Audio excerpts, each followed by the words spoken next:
হেনস্থ বলে একটা কথা না। জলপাইগুড়ি মেডিকেল কলেজে সন্তান প্রসবের পরই ওই প্রসূতির শারীরিক অবস্থা খারাপ হয়েছিল। ২রা জানুয়ারি তাকে স্থানান্তরিত করা হয়েছিল উত্তরবঙ্গ মেডিকেল কলেজে, আর সেখানেই শুক্রবার প্রসূতির মৃত্যু হলো। পরিবারের অভিযোগ, এর নেপথ্যে রয়েছে স্যালাইন এবং ইঞ্জেকশনের গুণগত মান আর চিকিৎসায় গাফিলতি। এই ঘটনায় মৃতার স্বামীর বক্তব্য, উত্তরবঙ্গ যে বঞ্চিত, তাদের প্রসূতি প্রাণ দিয়ে তা বুঝিয়ে দিয়ে গেল। ওর থেকে তো বোঝা যায় যে আমরা উত্তরবঙ্গের মানুষ বঞ্চিত, এইসব ব্যাপার থেকে বঞ্চিত। এবার উত্তরবঙ্গ মেডিকেল কলেজে এক প্রসূতি মৃত্যুর খবর সামনে এসেছে। পরিবারের অভিযোগ, বিষাক্ত স্যালাইন এবং ভুল ইঞ্জেকশন দেওয়াতেই মৃত্যু হয়েছে প্রসূতির। এদিকে মৃত প্রসূতির পরিবারের অভিযোগ জমা নিল না জলপাইগুড়ি কোতোয়ালি থানা। পোস্টমর্টম চেয়ে গতকাল উত্তরবঙ্গ মেডিকেল কলেজ এমএসভিবি দপ্তরে গেলে সেখান থেকে উত্তরবঙ্গ মেডিকেল কলেজের পুলিশের ফাঁড়িতে পাঠিয়ে দেওয়া হয়, কিন্তু সেখান থেকে পুলিশ মৃতের পরিবারকে পাঠিয়ে দেয় জলপাইগুড়িতে। আজ সকালে জলপাইগুড়ি কোতোয়ালি থানায় লিখিত অভিযোগ দায়ের করতে যায় মৃতের পরিবার, এবং সেখানে তাদের বলা হয় উত্তরবঙ্গ মেডিকেল ফাঁড়িতে যেতে। তাহলে প্রশ্ন উঠছে, পোস্টমর্টম এড়িয়ে যেতে কি অভিযোগ নিতে চাইছে না পুলিশ? পাশাপাশি তারা এবার পুলিশ সুপারের দ্বারস্থ হতে চলেছেন। আমার নাম প্রভাত মাতব্বর। আমার বড় বৌদি কালকে এক্সপায়ার করে। কালকে ওখানে এক্সপায়ার করার পরে ওখান থেকে ডাক্তারবাবুর কাছে আমরা জানানো হয় যে আমরা পোস্টমর্টম করেই পেশেন্ট নিব, রোগী নিব। তারপরে ওখান থেকে নর্মালি এমএসভিউ আমাদের যেহেতু এখানে জলপাইগুড়িতে এমএসভিউ বলে দিয়েছে যে তোমরা যেহেতু অলরেডি জলপাইগুড়িতে একটা কমপ্লেন করেছো, তোমাদের ওইটা ওখানে আর কি কমপ্লেন করেছো, ওখানেই হবে। এই কথাটা ওখানকার থানা, লোকাল থানা, যায় মেডিকেল কলেজের লোকাল থানা, ওখান থেকেও একই কথা বলেছে।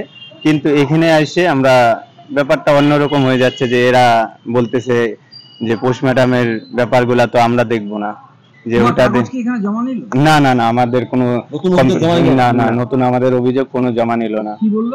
যে এটা আমাদের আয়ত্তে না, বা এটা টোটাল ডাক্তারবাবু দেখবে। এনারা কোতোয়ালি থানার থেকে এনারা তাই বলে দিল।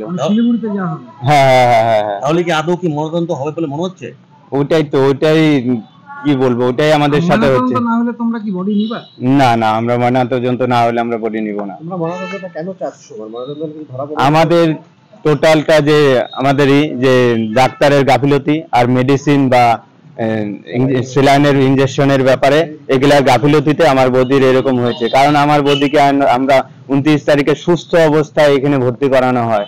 2 দিন স্যালাইন বাচ্চা হওয়ার পরে 2 দিন পরের থেকে পেচ্ছাপ বন্ধ হয়ে যায়। টোটালটাই ওখানকার ডাক্তারবাবু মুখিত ভাবে যে বলেছে যে যা প্রবলেম হয়েছে।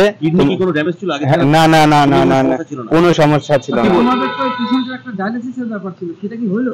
পেশেন্টের ডায়ালিসিসের ব্যাপার এদের সিস্টেম আজকে হ্যাঁ আমরা করতেছি, এখানে দেখতেছি আমাদের মেশিনটা ব্রেকডাউন আছে, এই করতে করতে আমাদের এইভাবে না না না ডায়ালিসিসটা হইলে হয়তো আমার বৌদি বাইরে থাকতেন। ডায়ালিসিস মেশিন হ্যাঁ হ্যাঁ শিলিগুড়িতে ছিল, শিলিগুড়িতে ওটার ব্যবস্থা করেনি, মতলব এখানকার এমএসভিউ আর ওখানকার এমএসভিউ এটার ব্যবস্থা করতে পারে নাই না করে নাই, এটা তো এখন তদন্ত হলেই বোঝা যাবে।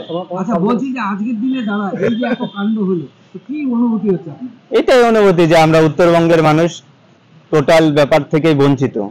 যে এত কিছু হয়ে গেল, এত মিডিয়া হলো, এত কিছু হলো, আমরা এত কমপ্লেন করলাম, এই জায়গায় কমপ্লেন করেছি, থানায় কমপ্লেন করেছি, তারপরে আমাদের সাথে এরকম আর কি ব্যবহারটা হচ্ছে, যে দুর্ব্যবহার। তো ওর থেকে তো বোঝা যায় যে আমরা উত্তরবঙ্গের মানুষ বঞ্চিত, এইসব ব্যাপার থেকে বঞ্চিত।